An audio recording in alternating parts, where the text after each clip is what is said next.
Right, so again, as far as the natural base goes, it's approximately 2.718, and it's identified or can be calculated using the growth factor of exponential growth as it approaches, or as that n value approaches infinity.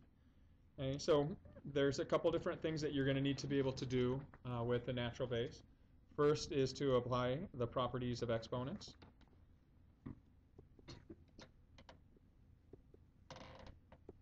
Okay, so you might be given problems in which you are asked to do something like the following.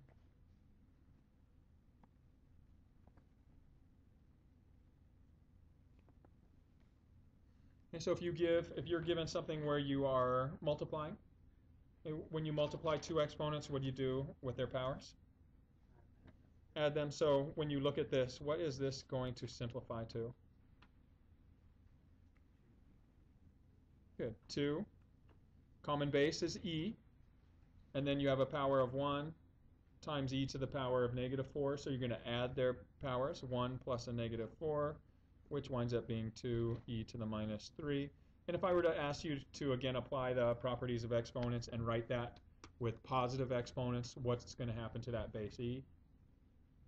Since it has a negative power? Good, it gets put down into the denominator.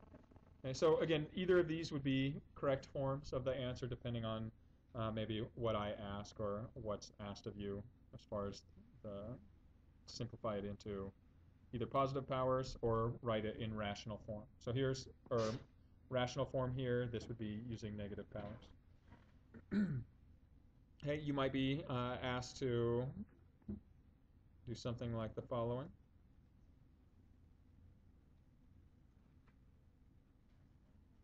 Okay, so apply the properties of exponents and see if you can simplify that expression, please.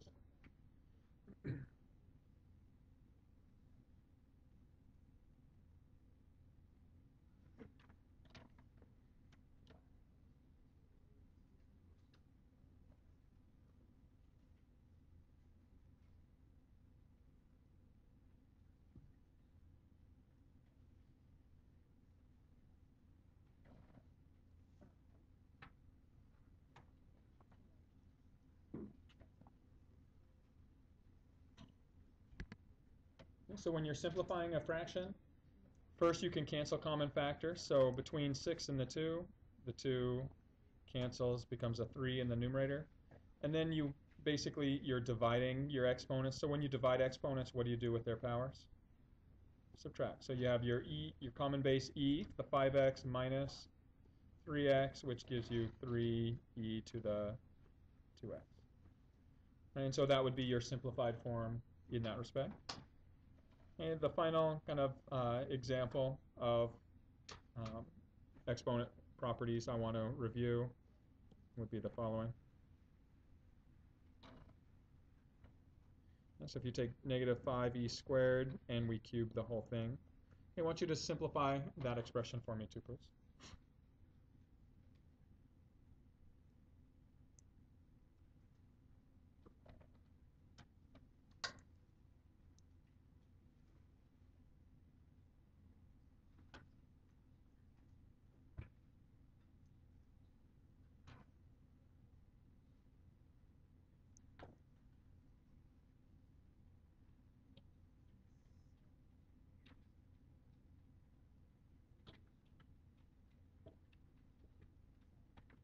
And so this is a power of a product rule.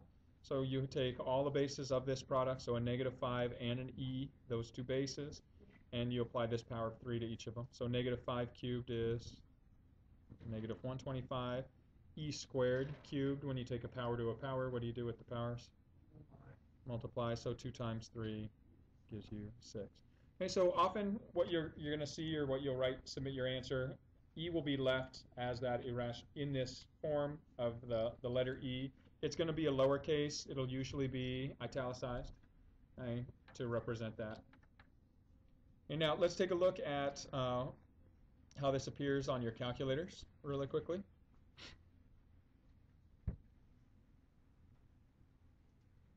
Again, if it crashes, I'll remove it from your computers.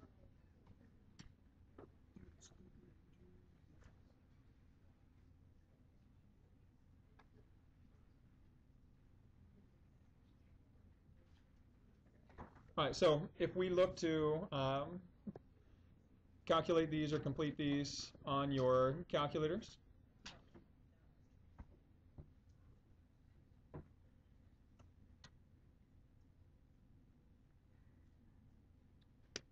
right, if you look right above the X, right here in the green or yellowish green writing, you have e to the x.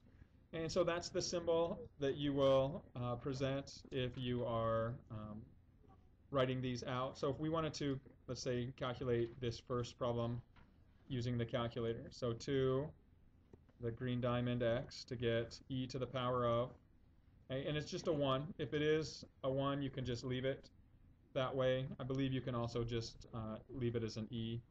I'll check that here in just a second. And we're multiplying that by e to the power of -4. Hit enter, and you see it gives you that form. It's written as the negative power.